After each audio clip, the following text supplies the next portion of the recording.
बिस्मिल्लाहिर्रहमानिर्रहीम। मेरे हाज़रीन, एक बहुत ही प्यारी गल एक बंदे को सुनने लभी तो मैं आख्या कि ये गल जिहड़ी है अपने नाजरीन दे नाल भी शेयर मैन करनी चाहिए है। इस वास्ते मैं तुहाडे नाल भी गल शेयर करन लगा। अगर ये गल चंगी लगे, पसंद आवे, समझ विच आवे तो इस वीडियो नू, इस आवाज़ नू लाइक कराया जे, शेयर कराया जे और इस चैनल नू सबसक्राइब कराया जे। बिला तखीर गल नू शुरू करने आ।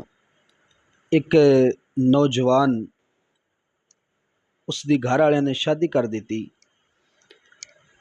टाइम गुजरता गया, कुछ महीने गुजरे तो उस नौजवान की जिहड़ी बेगम सी उस अपने शोहर नू वरगलाना शुरू कर दिता कि असी ये घर वालियां दे नाल नहीं रहना, असां वखरे होना है। मैंने तेरे भाई पसंद नहीं, तेरे माँ बाप पसंद नहीं। ये जिस तरह भी उन्हें गुफ्तगू की कि बिला तखीर उसे गुफ्तगू की कि असां इन्हां दे नाल कट्ठियां नहीं रहना। वो नौजवान जिहड़ा सी वो बड़ा समझदार सी, वो गल नूं टालदा रहा कि कुछ दिन और वेख लैने आ, कुछ समझ लैने आ, उस तो बाद ये असीं फैसला करांगे। क्योंकि फैसला छोटा जिहा नहीं, ये फैसला बहुत वड्डा है। कुछ टाइम और गुजरिया लेकिन वो औरत जिहड़ी है वो ना समझी। उस फिर बार बार इसी गल का तकरार करना शुरू कर दिता। वो नौजवान जिहड़ा है वो बड़ा परेशान होया कि मैं हुण की करां। उसने अपनी जिहड़ी बेगम आई उसनों आख्या कि तू इंज कर, अज बाजार जाके ना ते तू अंगूर लैके आवी ते रात नूं जिस टाइम मैं वापस आवांगा ते खाना वगैरह खा के ते असीं अंगूर खावांगे ते नाल असीं ये अपनी सलाह कर लवांगे कि सन की करना चाहिए है। सन ढेरियां बनानियां चाहिए ने, अगर ढेरियां बन जाण ते सन मलड़ियां किंज चाहिए ने, या असां की जिहड़ा साडा अम्मी अबू दी जायदाद है ਉਹਦੇ ਵਿੱਚੋਂ सन की रखना चाहिए है या की नहीं रखना चाहिए। उस औरत ने आख्या ठीक है। नौजवान जिहड़ा वो ये गल करके ते अपना कम ते टुर गया, दिहाड़ी ते टुर गया। औरत जिहड़ी है उस अपने घर दे कम काज खत्म कीते ते वो बाजार वल टुर गई। बाजार जाके ते उस एक अंगूर वाली रेहड़ी वेखी, उस दे उत्ते अंगूर पए सन। वो अंगूर वाला जिहड़ा भाई सी उसनों आखदी है कि अंगूर किस तरह लाए ने, इसका रेट की है।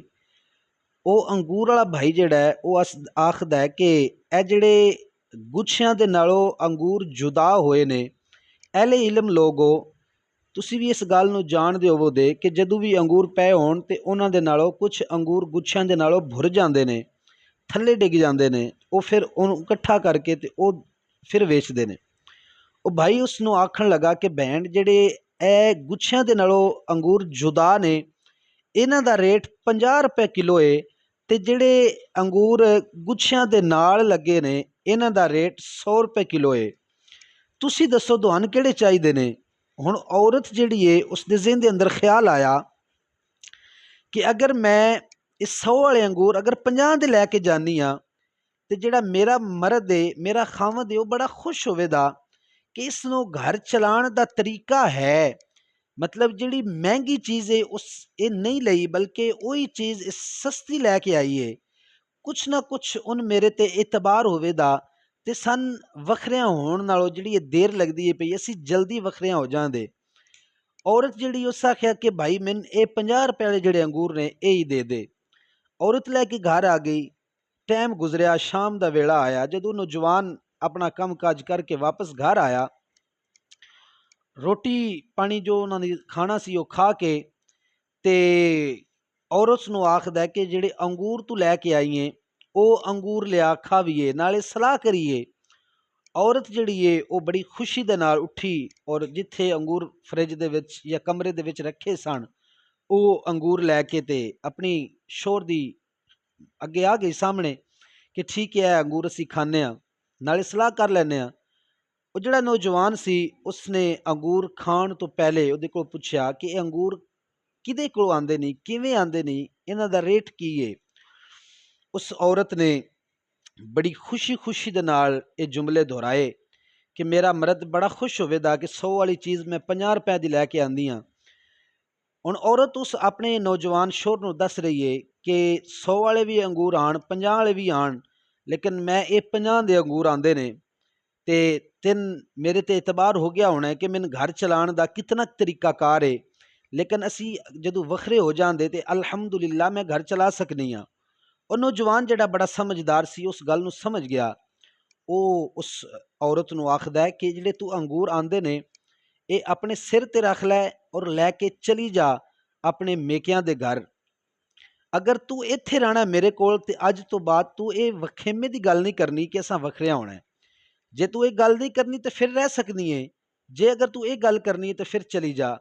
ਔਰਤ ਬੜੀ ਪਰੇਸ਼ਾਨ ਹੋਈ, ਬੜੀ ਹੈਰਾਨ ਹੋਈ ਕਿ ਮੈਂ ਕੀ ਸੋਚ ਰਹੀ ਸਾਂ, ਲੇਕਿਨ ਇਹ ਅੱਗੋਂ ਮੈਨੂੰ ਜਵਾਬ ਕਿਸ ਤਰ੍ਹਾਂ ਦਾ ਲੱਭਾ, ਇਸ ਦੇ ਅੰਦਰ ਮੇਰੀ ਤੇ ਦਾਲ ਨਹੀਂ ਗਲੀ। ਉਹ ਆਪਣੇ ਖਾਮਦ ਕੋਲ ਪੁੱਛਦੀ ਹੈ ਕਿ ਆਖਿਰ ਇਸ ਦੇ ਵਿੱਚ ਲਾਜਿਕ ਕੀ ਹੈ, ਆਖਿਰ ਇਸ ਦੇ ਵਿੱਚ ਮਸਲਾ ਕੀ ਹੈ, ਮੈਨੂੰ ਮਸਲੇ ਦੀ ਸਮਝ ਨਹੀਂ ਆਈ।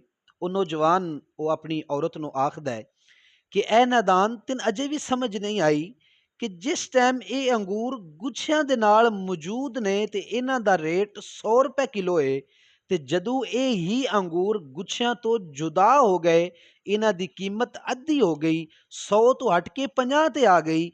ਐ ਨਾਦਾਨ, ਐ ਪਾਗਲ, ਮੈਂ ਤੈਨੂੰ ਇਹ ਸਮਝਾਉਣਾ ਚਾਹ ਰਿਹਾ, ਅਗਰ ਅਸੀਂ ਆਪਣੀ ਅੰਮੀ ਅੱਬੂ ਦੇ ਨਾਲ, ਭੈਣਾਂ ਭਰਾਵਾਂ ਦੇ ਨਾਲ ਰਹਿ ਕੇ ਜ਼ਿੰਦਗੀ ਦੇ ਜਿਹੜੇ ਪਿੱਛੇ ਅਰਸਾ ਰਹਿ ਗਿਆ, ਹਿੱਸਾ ਰਹਿ ਗਿਆ, ਅਸੀਂ ਉਹ ਗੁਜ਼ਾਰਾਂਦੇ ਤੇ ਸਾਡੀ ਜਿਹੜੀ ਜ਼ਿੰਦਗੀ ਹੈ ਉਹ 100 ਰੁਪਏ ਵਰਗੇ ਅੰਗੂਰਾਂ ਵਰਗੀ ਹੋਵੇਗੀ। ਜੇ ਅਸੀਂ ਇਹਨਾਂ ਤੋਂ ਜੁਦਾ ਹੋ ਕੇ ਆਪਣਾ ਵੱਖਰਾ ਮਕਾਨ ਬਣਾ ਕੇ ਇਹਨਾਂ ਨੂੰ ਰਿੰਜ ਕਰਕੇ ਅਸੀਂ ਵੱਖਰਿਆਂ ਹੁੰਦੇ ਹਾਂ ਤੇ ਸਾਡੀ ਜ਼ਿੰਦਗੀ ਜਿਹੜੀ ਹੈ ਉਹ 50 ਰੁਪਏ ਅੰਗੂਰਾਂ ਵਰਗੀ ਹੋ ਜਾਏਗੀ। ਤੇ ਮੇਰੇ ਮੁਹਤਰਮ ਪਿਆਰੇ ਨਾਜ਼ਰੀਨ, ਸਾਨੂੰ ਵੀ ਇਹ ਗੱਲ ਸੋਚਣੀ ਚਾਹੀਦੀ ਹੈ।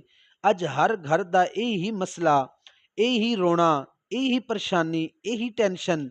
ਅੱਜ ਮਾਂ ਬਾਪ ਆਖਦੇ ਨੇ ਕਿ ਬੜੀ ਚਾਹ ਦੇ ਨਾਲ ਸ਼ਾਦੀ ਕੀਤੀ ਹੈ ਬੱਚੇ ਦੀ, ਲੇਕਿਨ ਕੁਝ ਅਰਸਾ ਗੁਜ਼ਰਿਆ ਹੈ, ਉਹ ਸਾਡੇ ਤੋਂ ਜੁਦਾ ਹੋ ਗਿਆ ਹੈ, ਵੱਖਰਾ ਹੋ ਗਿਆ ਹੈ।